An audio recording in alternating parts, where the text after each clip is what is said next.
Welcome back to part two of the Old School MMA review of UFC 12 Judgment Day. If you saw part one, we got through 3 fights. We got 4 more to go, and this is where things get interesting from here. And so we kick things off by continuing in the heavyweight tournament, and now we're about to see a fight with a guy that actually is still active. This is, I think, a first on the OSMMA review show to have a guy that's still active from these reviews. Yeah, we're gonna end up with a few here and there, not many. It's basically Victor here and Hendo and not any other fighters that I can think of at this point. Yeah, good old Vitor Belfort. I love Vitor Belfort. Yeah, Victor Belfort, which okay, I want to say this because he's announced as Victor, even though they spell it Vitor at this point in their graphics.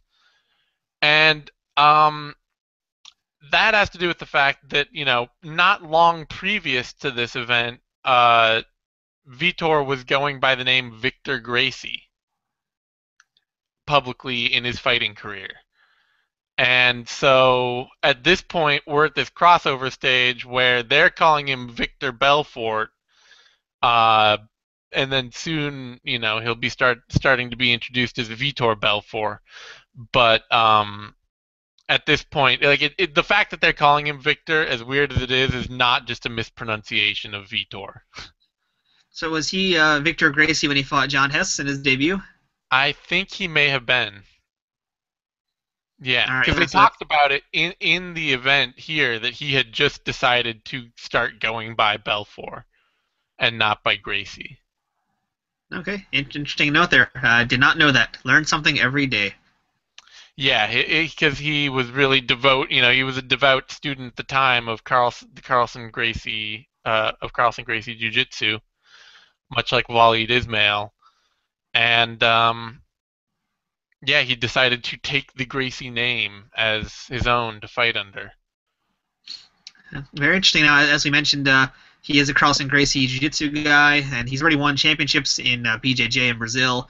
And he's had one MMA fight so far, which is against our good buddy and creator of SAFTA, John Hess, Yeah, and which it's he fun. won in pretty dominant fashion. Yeah, they played the highlight of the fight, or most of the fight. The fight is basically just a highlight. And yeah, they got to introduce.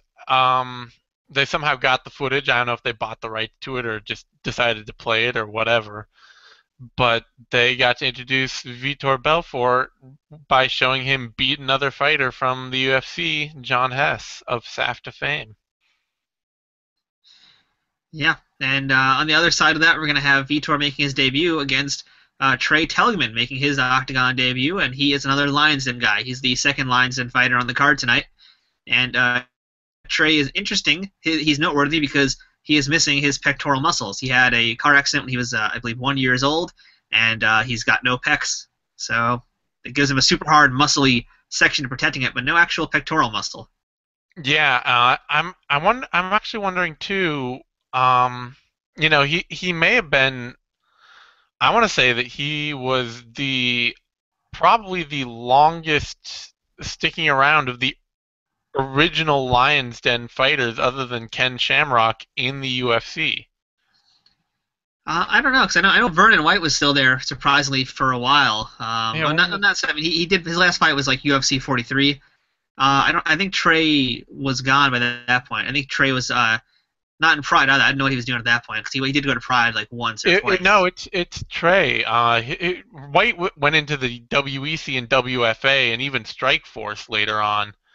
But Telligman was in the UFC all the way as recently as 2005, which White's last UFC fight was 2004. All right, wow.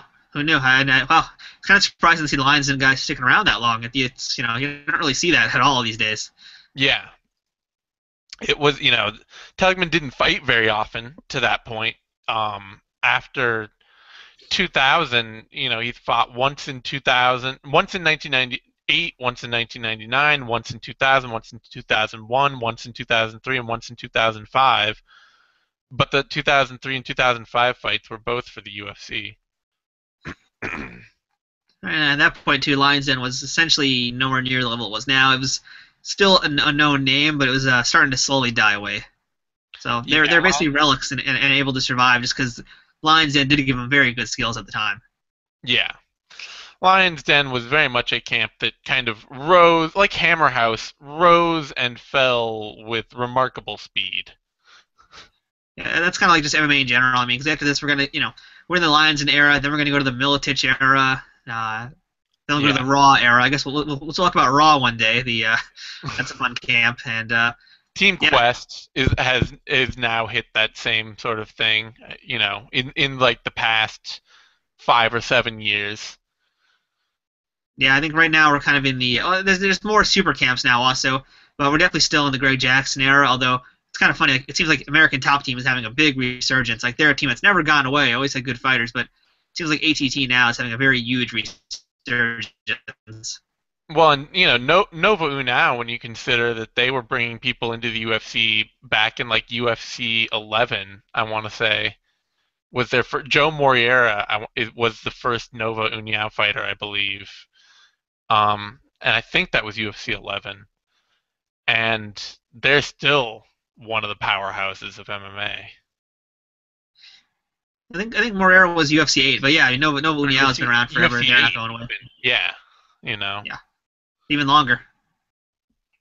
So that's a camp that people don't realize how long Nova União has been around, and AKA as well. AKA and Nova União have been around for a long time. Yeah, but we're talking about too much modern MMA now. We gotta get back to the good stuff here. We gotta get back to the old school. All right, yeah, back to the past, and our second heavyweight tournament bout, fourth bout of the evening, Vitor Belfort, Trey Telligman, and man, does Vitor Belfort's legacy get established quickly. Yes, real fast too. Before we actually go into the fight, there is some filler that we have for some reason.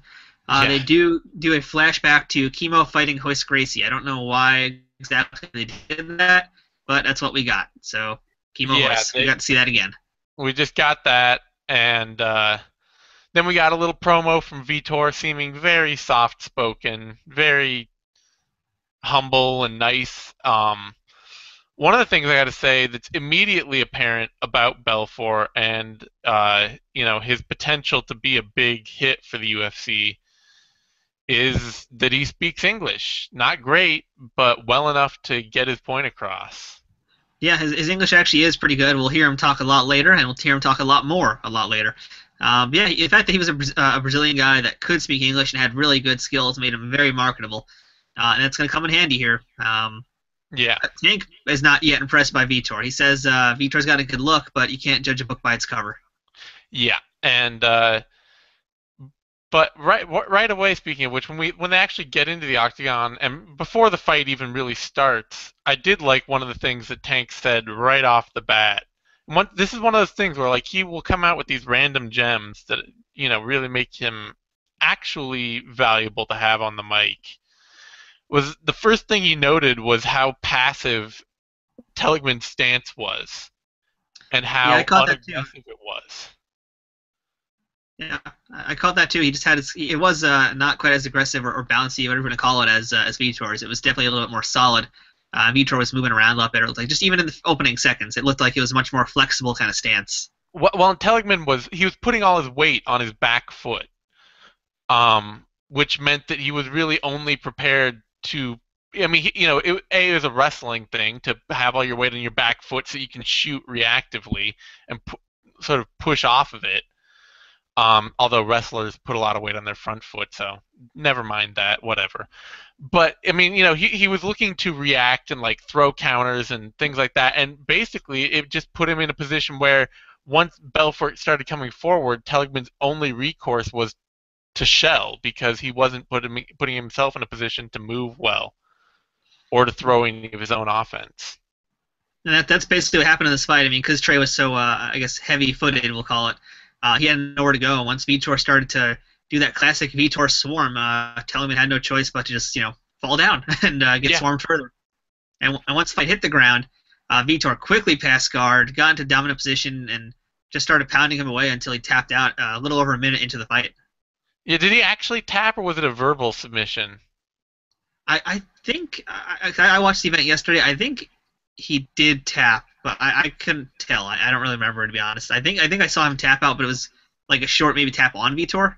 I don't Yeah, know. Either way, he gave up. I mean, he couldn't keep going, and I think no, Big John would have stopped it anyway. no, and Belfort when he stopped, Belfort stopped, and McCarthy was like, keep going, keep going. And Belfort's like, no, he submitted, and that was the end of the fight. Yeah, and then at that point we get another Tank Abbott gem where he says, "I Yeah. bet Trey Telligman wishes he had another pectoral right now." Yes, that was fantastic. Terrible, but fantastic. Yeah, and what a way to show off Vitor too. I mean, yeah, as we know, Trey is going to be a guy that shows up later on. He's not a bad fighter at all. He's a good fighter, and for Vitor to do what he did to him, that just shows a lot about who Vitor is going to become. Yeah, and and we also got, after Tank's wonderful but tasteless joke, we actually got a little bit of interesting conversation between Blatnick and Tank talking about how uh, Belfort did not at all look like a jiu-jitsu stylist. And that led them to the whole like, oh well, he must be really well rounded, and this sort of eventual legend and pressure for Vitor Belfort to show off a really good ground game, and the supposition that he had a really good ground game that would kind of stick through him or stick with him all the way through his career to the point of him, slapping an armbar on John Jones out of nowhere. But yeah, it was sort of that first weirdness of the legendary and somewhat imaginary Vitor Belfort ground game. And that armbar on John Jones is still very much a holy shit kind of moment for me too. But Yeah. yeah, no, I mean, but you can even see though, even at this early phase, I mean, I think they weren't really putting two and two together with what a ground game actually means. They think ground game means just on the ground, but here we saw Vitor quickly pass a standing guard to get to that position. That's that takes a lot of skill to do that as effectively and as efficiently as Vitor did against Trey Telligman. So we are seeing his grappling skill, just not his ground actually on the ground rolling around skill yet. Yeah, and he actually had a good, the ability to land ground and pound from, while standing in somebody's guard, which, even to this day is one of the more effective ways to land ground and pound if you're in somebody's guard. And so as a note too, now as we move out of this fight and head into our next round or the final round rather of the lightweight tournament, we have Tank Abbott telling us that he's interested in Vitor's progress. He's not necessarily too impressed yet, but he's going to be interested in seeing his progress. And as a note, this is now the official halfway point of UFC 12. So we have now, I believe it's an hour and 15 minutes to go, and we have 3 fights left. And they're going to pad the crap out of this hour and 15 minutes, and they do. Yes. First thing we get is Michael DePasquale once again talking about his chat rooms. Not before telling the audience that Belfort looked like an atom bomb that just exploded, whatever that means. Maybe Belfort filled the audience with lethal doses of radiation, and created a large blast radius. I'm not sure. Well, as long as there's no dry ice, all the lions and guys will be fine, so it doesn't matter. Yeah. And we get another preview of the website, and I think, was this where he tried to make another page in the website load, and it took so long that they just cut away? I think that came later. Okay. This one he rambled a lot more actually about the previous fights. It's funny, I think he remembered Randy Martinez's name, but he forgot Bohlander's name. He started saying, "Oh, the other guy, he did good. He looks good. We're gonna see him in the finals against Takahashi. The other guy there, he's good." Yeah. Great judging. These are the judges, folks. You think you got bad judges now? Go back and watch UFC 12. They're writing on friggin' dry erase boards. I think DePasquale is still a judge. I believe you're correct, actually, which is really worrisome now that you think about it. And then we get, so after all that blather, I don't know if you had any more of it that you wanted to check on. We get a promo from Coleman. And the first thing they show for Coleman's training footage is him doing a bunch of leg presses. Yeah, those leg presses were tremendous. Him just groaning and grunting. It was like a good minute of leg presses with no dialogue over it. Just him doing leg presses with 3. Yeah, and then we get Coleman. At that point, they ask him how he's going to beat Severn, and he basically just says some stuff. I think the most noteworthy part of how he's going to beat Severn was he was going to hit him hard. Well, it's a pretty good prediction. I mean, that's yeah. Pretty accurate. And then he, to show examples of him going to hit him hard, Coleman throws. They show some slow motion heavy bag footage of him throwing some ugly, awkward Mark Coleman arm punches, and then telling the camera crew that he really wished that he'd had more time to actually work on his striking. Yeah, which is something that's going to haunt Mark Coleman for his career. Yes, more time to work on his striking would have been good at any point. To this day. Anyway. Yeah, so we go then back to Joe Rogan now. And by the way, how long was that promo? Because that was like, what, at least 5 minutes, right? It was a long promo video. Yeah, it was a long promo. Yeah, so they killed about at least 10 minutes, I think, just on that. So we come back, and we're still not ready for the fight yet, because now we have Joe Rogan back on camera informing us that Takahashi is out. He broke his hand in the fight with Waleed.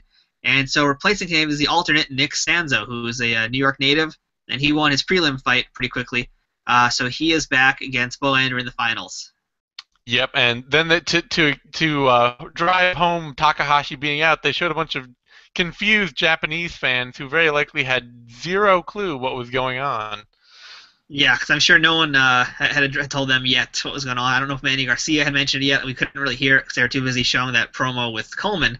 But yeah, there's a lot of very sad Japanese fans in the audience, sad and confused. But to this point, now talking about the newcomer, Nick Sanzo, I actually have a brief update on him because a lot of these guys, even guys that didn't even go on to do anything, have some kind of interesting stories to them. Apparently he was he was training in jiu-jitsu and sort of like no-gi grappling and that sort of thing that sprung up a lot. And I think it sprung up a lot in the Northeast, especially. Maybe I'm bullshitting here, but I feel like in my looking into old classic fighters and where they came from, this certainly sprang up across the country, but it seemed kind of prevalent in the Northeast.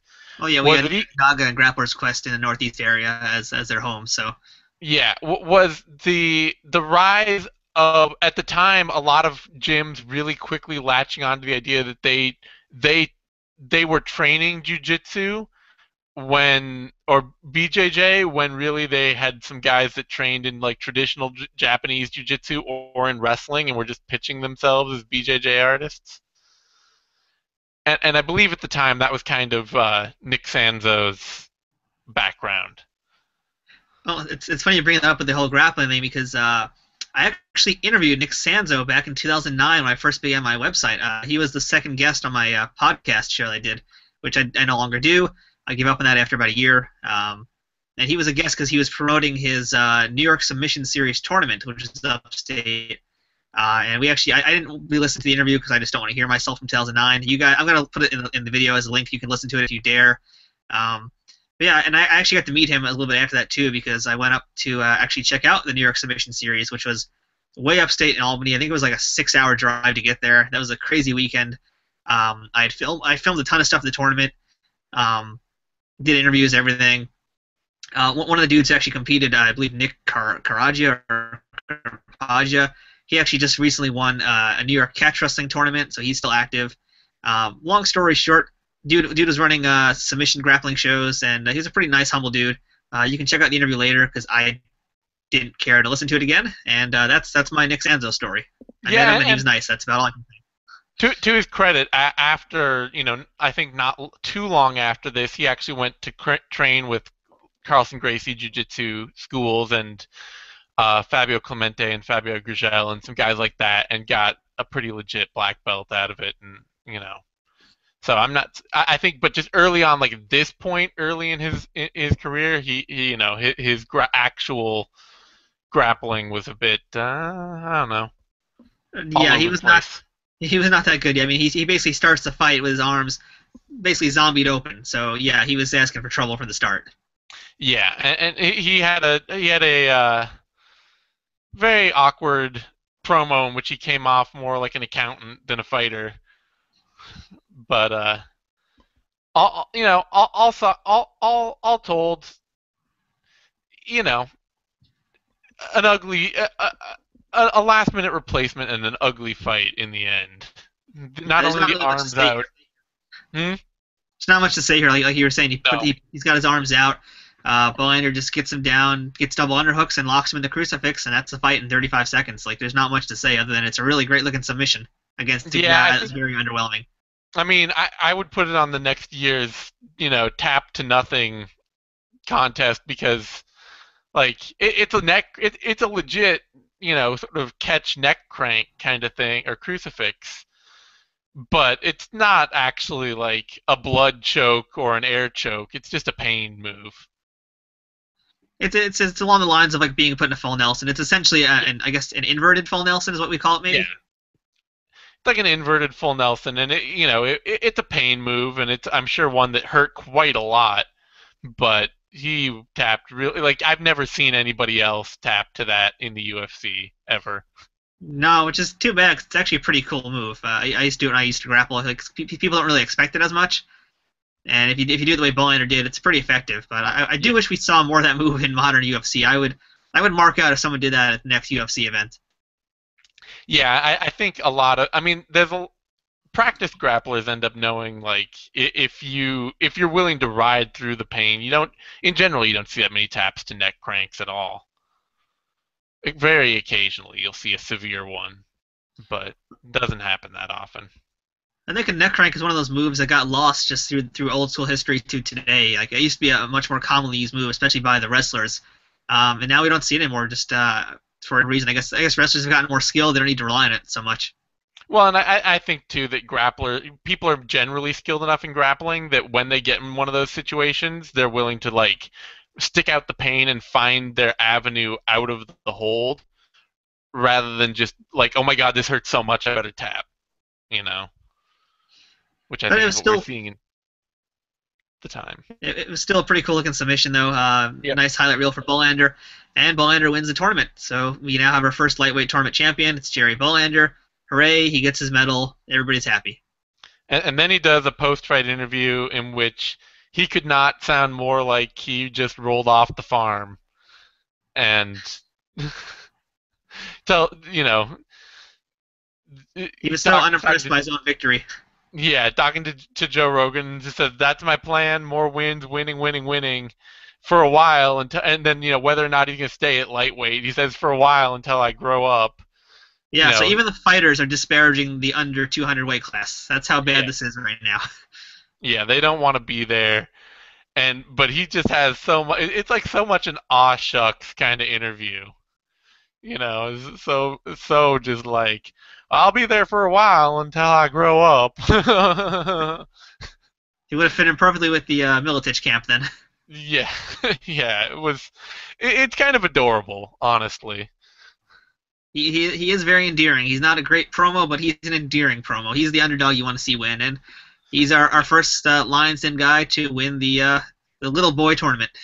Yes, and to drive home the little boyness, Frank Shamrock has come back on the mic and has a really sort of like creepy fathery speech he gives about Bohlander and how you know take them. He says specifically, you take them from like a baby would do and teach them to crawl and then teach them to walk.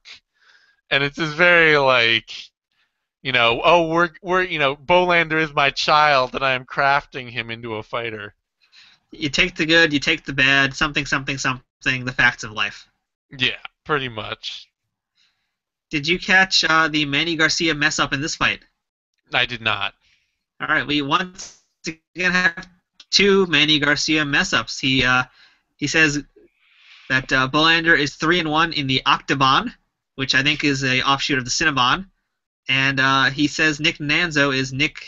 He says Nick Nanzo instead of Nick Sanzo. So we had two mess ups once again. Lovely.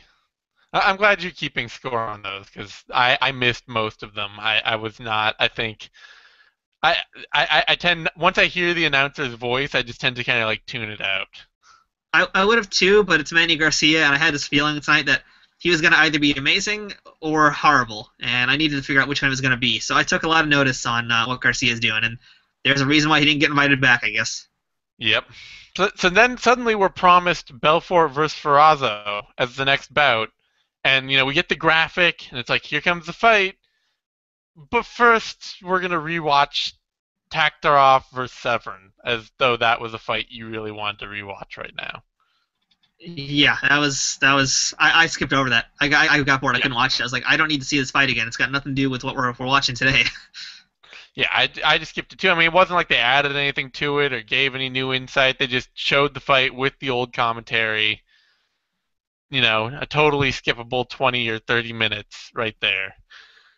And then we get a Severn promo, much like the Coleman promo, and this is one of the all-time great bad promos in UFC history.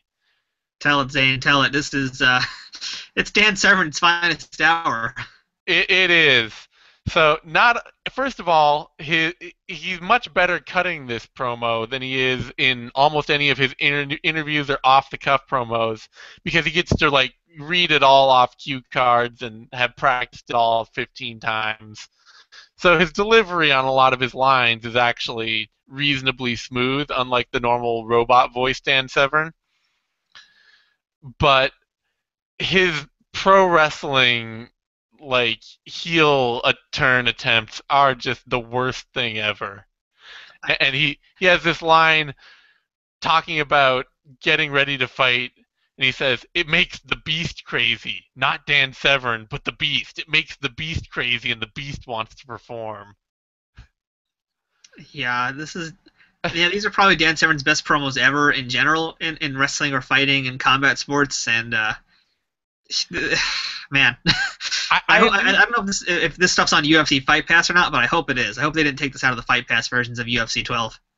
They take so much out. They probably did, but the first thing I looked for after this was a GIF and I couldn't find one of Dan Severn jumping onto the wrestling bag like a cat with like claws out, like just like, and he jumps onto the wrestling bag and then rolls around with it on the ground. It's just the best thing, absolutely.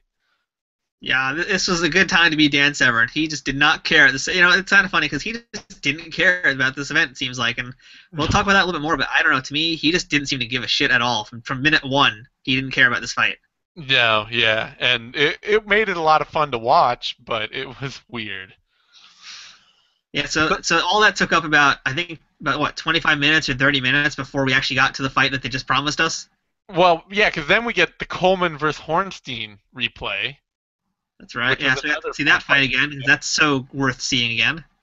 And then we get another a backstage interview with a very broy version of the Gracie clan there for Vitor Belfort, all screaming about how unbeatable Vitor is. And that's a Gracie promo right there. Yeah. And then we get Ferrozzo cutting another promo, and this is another very like humble promo for Ferrozzo, saying that he doesn't like feel comfortable with striking, and he's really had to learn how to strike properly because he doesn't know how. And then we get the fight, and finally we get a very clear example that Ferrozzo doesn't know how to strike properly. Yeah, I don't really know how to describe this fight other than they start, Vitor punches him, Ferrozzo goes down, that's the end of the fight. It's like what? How many seconds was that fight? Like 15 or 20? It was very very short. It was super short. Belfort just wrecks Ferrozzo with a couple of hard right hands, drops him, and then swarms him from the back, landing hard blows every time Ferrozzo sticks his head up. And knocks him out badly enough that Ferrozzo doesn't realize it's over and tries to pick up Belfort and slam him before two refs hold him back. And for as weird short as it is, like the atmosphere ends up being pretty nuts. Like all the Gracie fighters come out and swarm the cage, and everybody's super pumped. And it's kind of it's a short fight, but it's really a memorable one. Yeah, I just checked the time, and it was 43 seconds. 43 seconds long, and it was quick. Either way, once the action actually began, it was over, and you blink, you miss it. And yeah, there's a reason why the UFC has rules about how many people can be in your entourage now, and I think we can blame a lot of the Brazilian fighters for that reason. He had like 20 people in that that horde of Brazilians that charged into the ring all of a sudden. Yep. And then we get our final post-fight sort of interview with Vitor, and this is really kind of his moment to shine, where the fact that he knows English really, suddenly watching this, you're like, oh man, he's going to be huge. Not only did he knock this guy out and everybody's buzzing and everything's great, but then he's talking, to the announcer without a translator, and it feels like a big deal. Yeah, yeah, it was. I mean, we had this fighter who's, Brazilian fighter that can actually speak good enough English. It was a big deal. I don't know if the Alabama audience appreciated it as much, but yeah, I actually didn't remember him talking this well when I first saw this, so I was pretty impressed as well by what I heard. And obviously now he's gotten much better, but at the time, yeah, this was great. We have got a Brazilian fighter that's very very remarkable, much more than Royce Gracie, I would say. Yeah, much more. And then we get the point at which the UFC wholeheartedly regretted putting Tank Abbott anywhere near a microphone. Yeah, I've got some notes on him because even during the fight itself, he was commenting about he's not really impressed by Vitor. There wasn't much to say. Yeah. I have one comment that Blatnick goes after the fight's over. He says, did we just see the passing of the torch? And Tank Abbott just immediately says, no. Yeah, I think that probably the bad relationship between Tank and the UFC had probably just over the evening of his commentary probably soured him on the whole thing. And I think he didn't like I think there was a very real aspect that he didn't seem to like the idea of having to share the spotlight with anyone. Well, Tank is the main event player. He hasn't shared that spotlight with anybody. No, and so he was really unwilling to build up anyone else at his own expense. Yeah, and we get more of Tank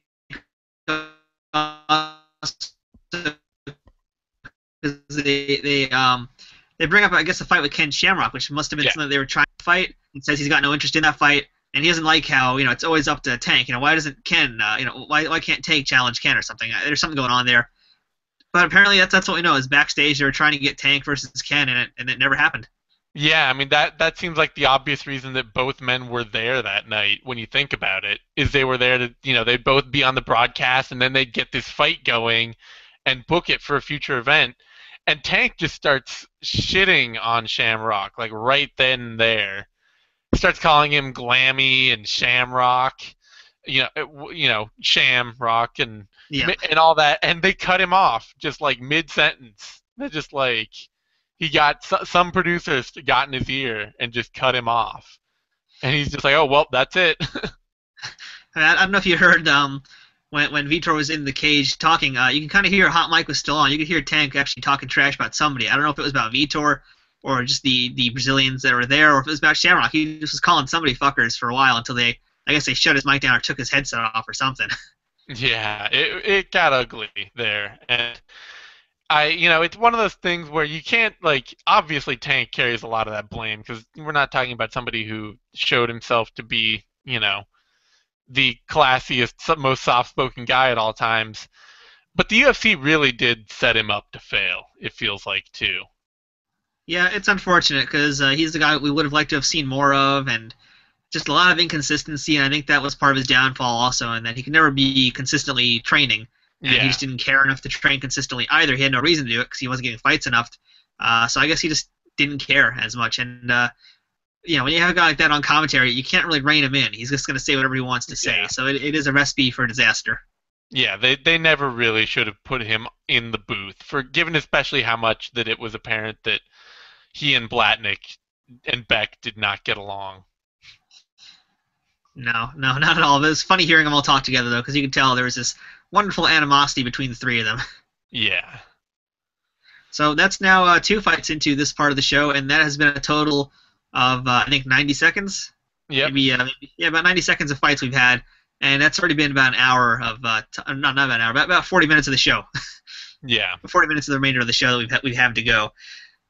So, yeah, and also I want to note, too, by the way, before we head too much further in, the only person to actually call Vitor Belfort, and Victor was Manny Garcia. So he gets points for that. Manny Garcia actually he read the card correctly. Either that or maybe he misread the card and it said Victor on it. We're never going to know the truth because either he missed a letter or he didn't. So I don't know, but he actually called him Vitor. So Yeah, go Manny Garcia. You got one right tonight. indeed. So now we finally get into the build up for our final fight of the night, and as we get into this, Blatnick finally lets it slip that they are down there on 24 hours notice. This is the first time it's, I think, been mentioned in the event, unless I missed it early on. I don't think they really mentioned it in the beginning of the show. They just mentioned they were supposed to be in New York, I think, like briefly, and Yeah. they're down in Alabama. I think this might be the first more lengthy explanation, if you want to call Yeah. it that. So that, Blatnick briefly mentions that as a way of introducing Don Frye, who's now in the booth, because he was supposed to be in this fight against was it against Coleman, right? Yeah, he was supposed to fight Coleman to get his rematch from UFC 10. Yeah. And He and brought all the belts Frye with him, has by the way. what? Sorry. I was before we get into what happens, Frye actually brought both of his championship belts with him for some reason. Uh, yeah, I can only imagine. That's one of those weird, like, I still think partially that may be a Severn legacy of the pro wrestling turn to Don Frye had a lot to do with him training a lot with Dan Severn. Yeah, no doubt, and part of that is wearing as many belts as he possibly can. Yeah. And so, we get Frye in the booth, and he immediately launches into this weird whole spiel about why he's not fighting tonight. Starts saying that the people of America got robbed because of politics, and that, even though he broke his hand and was rehabbing the injury, and even though, he even later goes on to say, that New York wouldn't let him fight, and so they moved it to Alabama. That's his explanation, and that Alabama wouldn't let him fight either. And then, so he says that they got robbed due to politics, and then goes on to say, I don't know if it had been healed to fight, but I can carry a dozen donuts like nobody else. That's for sure. I'd like to see him do that, but yeah, I guess this was their way of not really explaining what happened with at the same time explaining why they moved, but whatever. Yeah. And we also should mention too, before the Don Frye interview happened, we had more filler. It didn't just go right to Don Frye yet. I don't know. I think I don't know if you had it in your version, but I had more filler. I had another UFC merchandise plug because we haven't had one of those in a while. Oh, I didn't have a merchandise plug. I don't think. Okay, yeah, the one I was watching had a merchandise plug. It also had another segment with Michael D. Pasquale, where he's just again talking about the chat room and not really giving anything useful. No. Yeah, I must have just tuned out the merchandise plug from my memory, but I do remember the AOL update where they were trying to. That's the one where they're trying to put photos on, and it took so long to load that they just cut away, right? Yeah, pretty much. Yeah, that was an epic fail of the internet right there. And then we had another flashback fight, so we got another fight filler, and this time they showed Don Frye and Mark Hall from UFC 10. I guess, and this is why they brought in then Don Frye after that. But that's what I got in mind. Okay, I feel like some of this wasn't in my version, so maybe I did miss it. I don't know. Either that, or at this point, I was just totally tuning out everything that wasn't fights or interviews. Yeah, it's very easy for your brain to melt in this show because, like we said, there's a reason why we broke up the show when we did, and why this version, this part of UFC 12 review has 4 fights. The other one had 3 because the fights in this part, total running time is probably a minute and a half. Yeah, if we consider the main event too, the Superfight, it's a few minutes either way. And they had an hour and 15 minutes to kill for 4 minutes worth of fights. Yeah. It was quick and quick fights, brutal pacing, which is unfortunate. Yeah. And now we're basically headed into Superfight territory now. And before we have that, Don Frye tells us his thoughts on who the winner is going to be. And just like Shamrock, he picks Severn. He says Coleman's got better striking, he thinks, but he gives the edge to Severn for wrestling. Yeah, and that's one of those funny things that, it's one of the reasons that one of the ways in which a lot of fighters are not, like, it's a clear example of fighters not being necessarily great analysts. In this idea of, like, getting really hung up on credentials or things like that, things that they know are meaningful personally to a fighter, where it's like, yeah, Severn, had this. So I don't even know if I think he. I actually didn't even know that he had better amateur success. I mean, he had a longer history on the like post college. I think he was a more respected figure at the time, maybe. But this is still a time when Coleman was making Olympic bids, so I don't know. Yeah, yeah. I don't know why they thought Severn was the better wrestler. Yeah, I mean, you actually were right. Coleman has the better wrestling credentials at the time, Yeah. and Severn, of course, was a lot older as well, so he was a little bit more respected, I guess, in the community. But Coleman's wrestling credentials were actually much, much, much better than Severn's were at the time. And when they start doing the entrances too, Blatnick goes over their credentials, and it's hard not to really compare the two because Coleman's were just much stronger. He got a lot further towards the Olympics than Severn ever did. Yeah, it's one of those funny things that, and you get them both in the cage, and we'll talk about how that played out in a minute. Because first of all, we get our entrances, and we get one of my favorite moments, I think, in fight history that I did not even know existed until I watched this event. I think it's probably the same thing I wrote down, so go ahead. Which is Dan Severn and John McCarthy talking to each other before this fight started. Yeah. And John McCarthy says, "Do you have any questions at all?" And Dan Severn launches into a math word problem. I wrote it down. Do you want to hear it? I wrote it down too, but I couldn't hear it all. So if you heard it all, you should tell me what you have written down. Okay, yeah, I got the entire question. So this is now at this point, Severn's in the ring, Coleman's in the ring, and like you said, Big John asks him, "You have any questions?" And Severn goes, "Yeah, I do have a question. If I had a bicycle and I travel 10 miles per hour, and a train travels at 50 miles per hour, and I got to travel a 30-minute distance, how many apples does Mary have left in the basket?" At which point McCarthy responds, "She's got a monkey." Yeah. That was a perfect response to a perfect question. That is the greatest moment right there in Old School MMA history. We are done. Drop the mic. It's over. Yeah, that was fantastic. And yeah, and better than the fight itself. How do you follow up with that? I mean, how do you follow that? Yeah. But and so then like you get into the fight itself, and first thing that you can notice is just how big both of these guys were together.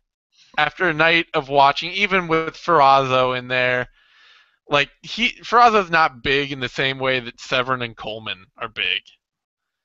They're easily huge compared to the rest of the competition that fought that night. Yeah, and I have to say, Coleman actually looked a lot more jacked than he had in the previous fights. Like, his muscle tone was a lot more defined in this fight than we've seen him before. And mind you, he's already a monster. For him to look even bigger is a frightening thought. But I think this isn't the biggest we're going to see him, but this is probably the best body he's had, because after this, it's kind of a different story. But in terms of what his physique is here, this is probably the strongest he's been in terms of cardio, physical ability, all the total package, basically, for MMA. Yeah, and immediately, the fight starts, and we immediately see that Coleman is a much better fighter everywhere than Severn. Not only is Coleman a better striker, for as limited a striker as he is, he's a much more aggressive striker. But the moment Severn tries to wrestle with him, he gets nowhere at all. Yeah, it's completely Coleman in this fight. And once it hits the ground, too, like you mentioned, I mean, Severn's just doing nothing. I don't know how much of a notice he had to come in on this fight. They didn't really mention it, and I've never heard any stories about how much time he had to get ready with Don Frye not being in the fight. I imagine it was ample enough time to create a whole video package, to get all that stuff done. But yeah, he just got dominated, and it's to be dominated the way he was too. It's impressive.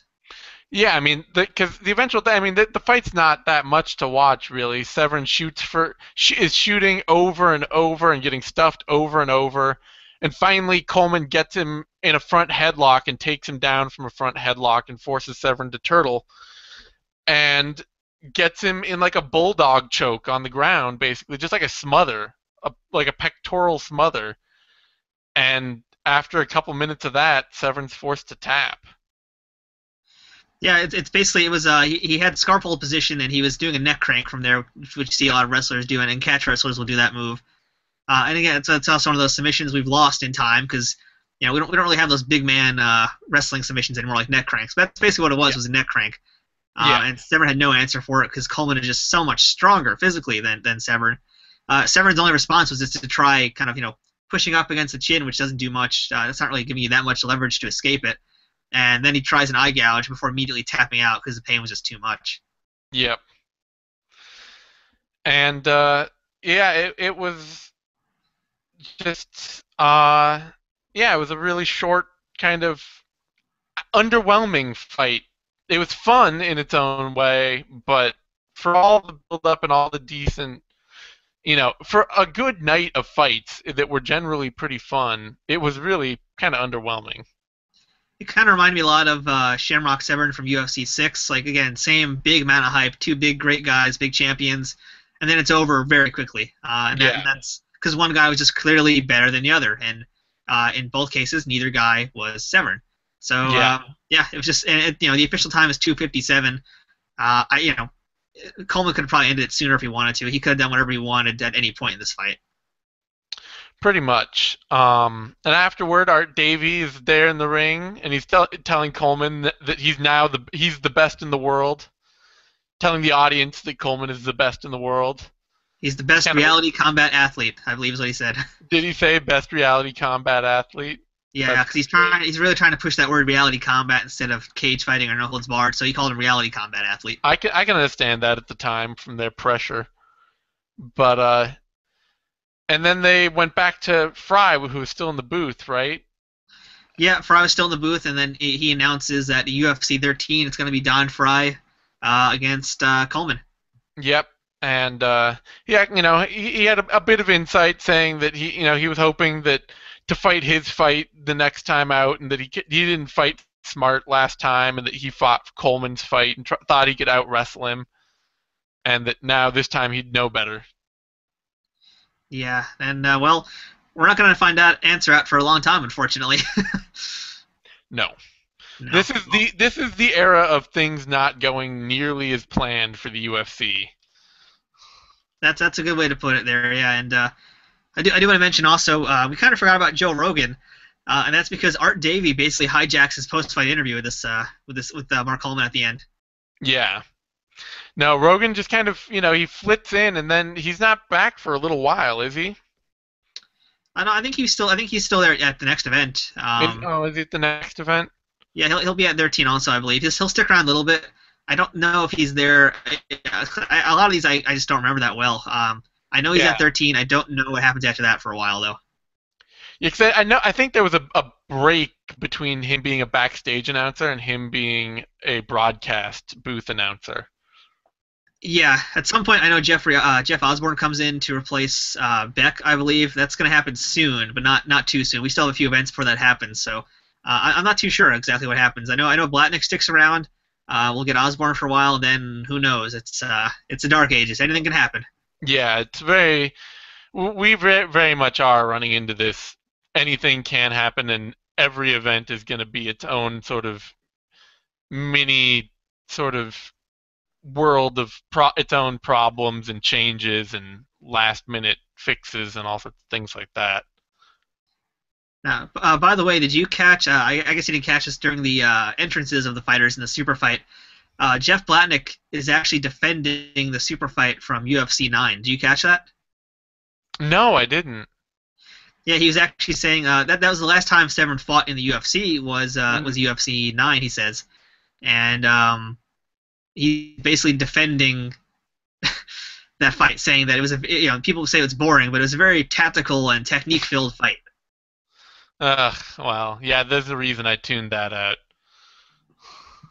Yeah, actually, I'm going to double check. I'm pretty sure that was Severn's last fight too, but I don't remember for sure. But if that was, it's a pretty long layoff to have happen. Let's see. He's got so many friggin' fights, Dan Severn. Let's see. Yeah, I can't imagine he didn't fight in between those two, but maybe he didn't. He did, actually. He did. He left the UFC, and he had a bunch of fights elsewhere. He did Valley Todo Japan 96, something called the Brawl at the Ballpark. He did U Japan, a Valley Todo event, and he did Monty Cox's Extreme Challenge 1. He was in that show. Okay, so yeah, that That explains that. And yeah, No ring rust really there. It's just he just went away to fight for other companies for a while and make some more money elsewhere. yeah, no, Dan Severn never really stopped fighting until 2012, in fact. So Yeah, it took him a long time because he's got a record of over 100 something fights, I believe, right? So yeah, something big like that. 101, 19, and 7. Yeah, that's pretty enormous. That's a big record to have. It is. And I don't think if I'm looking at this, he never lost more than 2 fights consecutively. Well, he did fight a lot of jobbers as time Oh, went on, though.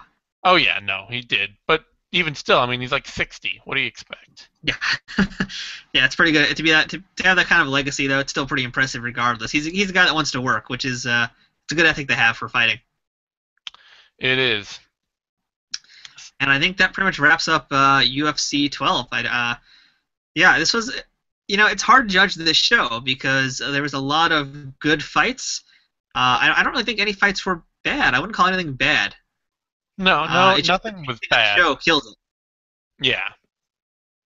Nothing was bad. The pacing of the show was a bit of a killer, but I mean, it's obviously important in the whole canon of UFC events because it's really the start of the Dark Ages. It's monumental in that to show that they had to move at the last minute, and you know, and being the introduction of the lightweight division with a number of actually pretty skilled competitors. Yeah, it's having this weight class division now. It's a big change in the company. It's a big change in the direction. I like it. Obviously, well, I like it. It's cool to have these weight classes finally. We're starting to see more skill break out because of the weight classes. Having these weight classes adds a lot more technique possibilities, especially for the lighter guys who just wouldn't necessarily be able to do this on the big dudes. We are losing out on the freak show matches as much, but we'll still have some interesting heavyweight battles at least coming up. Oh yeah, and they'll always, especially for their undercards, they for a while will keep pulling in local martial artists and brawlers to get beat up on the non-televised prelims. Yeah, someone's got to do it, and that's who it's going to be. Indeed. So yeah, Zane, match of the night for you. What would be your fight of the night? My fight of the night on this card, well, let's see. Honestly, it's probably got to be Belfort Ferrozzo. Just for as brief as it was kind of a spectacle. And I mean, I liked the other fights. I liked Ferrozzo versus Mullen. That was a really fun fight. I liked Takahashi versus Ismail. Um, but seeing the early Vitor Belfort fights is kind of a treat. Yeah, I'd have to agree with that. Seeing, I was going to even pick Telligman, but it was a lot cooler seeing him do it to Ferrozzo. Yeah, Vitor Ferrozzo is a very good match, and really, like I said, most of these fights are really good this tonight. There was no bad stinkers. There's no duds.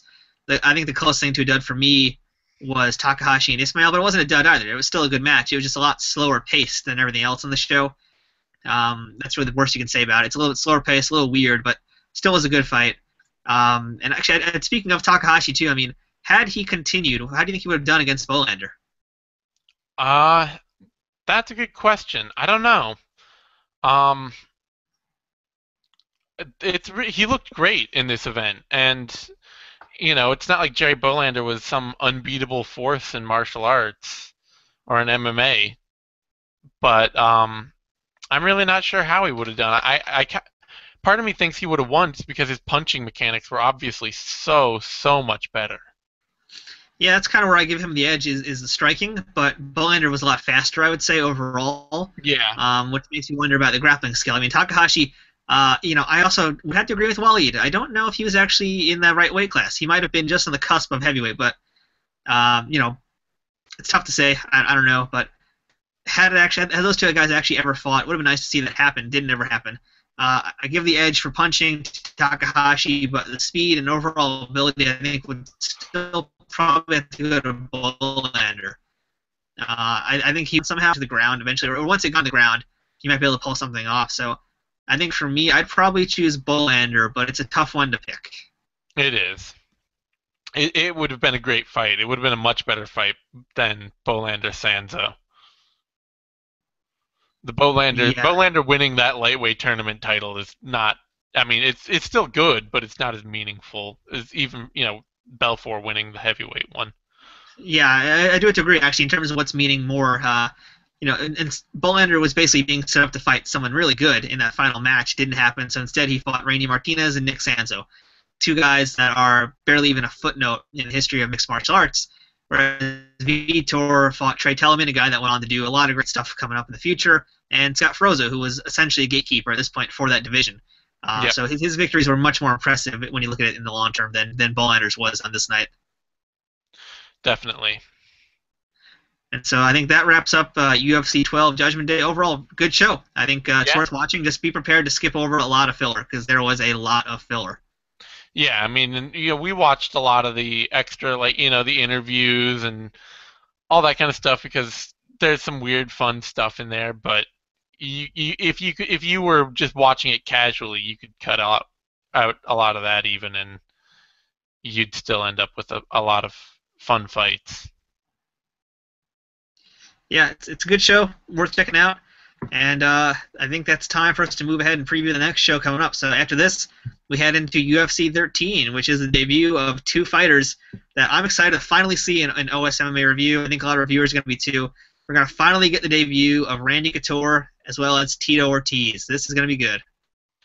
Yeah, it's that is the fun thing about these Dark Ages shows is that while a lot of them ended up having a lot of weird, a lot of not guys who didn't come back or who were there for a couple fights and then gone, and a lot of churning and changes. You also get the start of a lot of you get some appearances of some guys who would really stay around and be great for a long time. And getting Tito Ortiz, getting more fights from Guy Mezger, getting Instant Inoue in there, and Randy Couture. I mean, UFC 13, there's some exciting stuff going on there.